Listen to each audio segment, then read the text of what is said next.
அண்மை செய்தியை பார்க்கிறோம். கரூர் கூட்ட நெரிசலில் உயிரிழந்தவர்களின் குடும்பத்திற்கு விஜய் இன்று ஆறுதல் கூறும் நிகழ்வு நடைபெறவுள்ள நிலையில் கோரிக்கைகளை எழுத்துப்பூர்வமாக அவர் பெற்று வருகிறார். அங்கே அதற்கான ஏற்பாடுகளும் தொடர்ந்து நடைபெற்று வருகிறது. கூடுதல் விவரங்களோடு இணைகிறார் செய்தியாளர் ஜெர்ரி. ஜெர்ரி, வணக்கம். எப்பொழுது இந்த நிகழ்வு சரியாக தொடங்க இருக்கிறது? தற்போதைய கள தகவல்கள் என்ன? வணக்கம். செப்டம்பர் 27ஆம் தேதி கரூரில் ஒரு பெரும் துயர சம்பவம் நடைபெற்றது. அந்த கூட்ட நெரிசலில் 41 பேர் உயிரிழந்தனர். அந்த குடும்பங்களை தற்பொழுது விஜய் மாமல்லபுரம் வரவழைத்து இன்னும் சற்று நேரத்துல சந்திக்க இருக்கிறார்.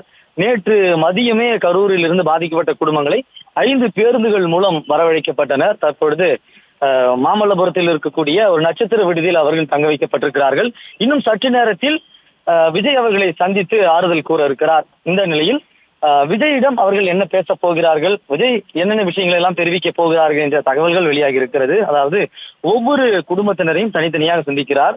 அனைத்து குடும்பங்களும் ஒரே அரங்கில் இருந்தாலும் கூட விஜய் பேசும்போது மட்டும் அந்த குறிப்பிட்ட குடும்பத்தினர் தனியாக ஒரு அறையில சந்திக்க இருக்கிறார். அவர்களிடம் ஒவ்வொருவரிடமும் ஒரு கோப்புகள் கொடுக்கப்படுகிறது. அந்த கோப்பில் உயிரிழந்தவர்களுடைய விவரம் மற்றும் அந்த குடும்பத்தினுடைய கோரிக்கைகள் என்னென்ன என்பதை, அதாவது வேலை வாய்ப்புகள் தேவையா, அல்லது கடன் சுமை இருக்கிறதா, சுய தொழில் செய்ய விருப்பம் இருக்கிறதா, இது என்பன போன்ற அவர்களுடைய முக்கிய கோரிக்கைகள் அடங்கிய அந்த ஃபைல் கொடுக்கப்படுகிறது. அந்த ஃபைல் முதலில் உயிரிழந்தவனுடைய விவரம் இருக்கும், அவருடைய வயது, அவருடைய புகைப்படம் இருக்கும், அந்த குறிப்பிட்ட இறந்தவர்களுடைய விவரம்.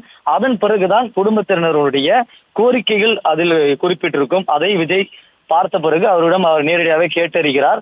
அவருடன் கல்வியாளர் ஒருவரும் இருக்கிறார். காரணம், பாதிக்கப்பட்ட குடும்பங்களில் இருக்கக்கூடியவர்களுடைய கல்வி செலவை பார்த்துக் கொள்வதாக அவர்கள் ஏற்கனவே உறுதியளித்திருக்கக்கூடிய சூழலில் நேரடியாக பாதிக்கப்பட்ட குடும்பங்களை சந்தித்து அந்த வாக்குறுதியை அளிக்க இருக்கின்றனர். இன்னும் சற்று நேரத்தில் அந்த நிகழ்வு தொடங்க இருக்கிறது. சரியாக 30 நாட்கள் கடந்து விட்டது.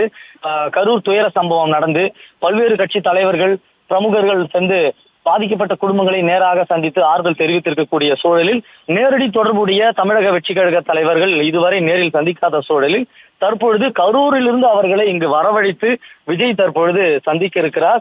அவருடைய குறைகளையும் அவருடைய கோரிக்கைகளையும் கேட்டறிய இருக்கிறார்.